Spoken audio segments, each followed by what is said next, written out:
ಭಾರತದಲ್ಲಿ ಒಟ್ಟು 3 HMPV ಪ್ರಕರಣಗಳು ಪತ್ತೆಯಾಗಿದೆ. ಭಾರತದಲ್ಲಿ ಈವರೆಗೂ ಒಟ್ಟು 3 ಪ್ರಕರಣಗಳು HMPVಯ ಪ್ರಕರಣಗಳು ಪತ್ತೆಯಾಗಿದೆ. ಕರ್ನಾಟಕದಲ್ಲಿ 2 ಪ್ರಕರಣಗಳು ಪತ್ತೆಯಾಗಿದ್ರೆ ಗುಜರಾತ್ನಲ್ಲಿ 1 ಕೇಸ್ ಪತ್ತೆಯಾಗಿದೆ. ಅಹಮದಾಬಾದ್ಗೂ ಕೂಡ ಕಾಲಿಟ್ಟಿದೆ HMPV ಸೋಂಕು. 2 ತಿಂಗಳ ಮಗುವಿಗೆ HMPV ಇರೋದು ಈಗ ದೃಢಪಟ್ಟಿದೆ.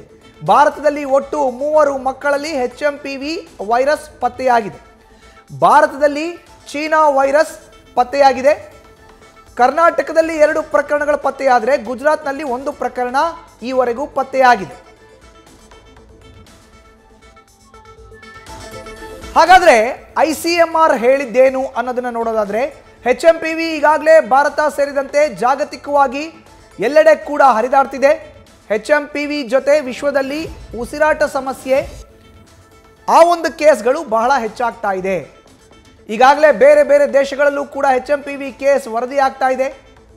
ಇಲ್ನೆಸ್ ಉಸಿರಾಟದ ಕಾಯಿಲೆ ಭಾರಿ ಪ್ರಮಾಣದಲ್ಲಿ ಏರಿಕೆ ಏನು ಆಗ್ತಾ ಇಲ್ಲ. ಭಾರತದಲ್ಲಿ ಉಸಿರಾಟದ ಸಮಸ್ಯೆ ತ್ವರಿತಗತಿಯಲ್ಲಿ ಏರಿಕೆ ಕಂಡು ಬಂದಿಲ್ಲ ಅನ್ನೋದು ICMR ಹೇಳ್ತಾ ಇರುವಂಥ ವಿಚಾರ. ಕರ್ನಾಟಕದಲ್ಲಿ 2 ಪ್ರಕರಣಗಳು ಪತ್ತೆಯಾದರೆ ಗುಜರಾತ್ನಲ್ಲಿ 1 ಪ್ರಕರಣ ಪತ್ತೆಯಾಗಿದೆ. 2 ತಿಂಗಳ ಮಗುವಿಗೆ HMPV ದೃಢಪಟ್ಟಿದೆ. ನ್ಯೂಸ್ ಫಸ್ಟ್ ನಿರ್ಭೀತಿಯಿಂದ ನಿಮ್ಮ ಪರವಾಗಿ.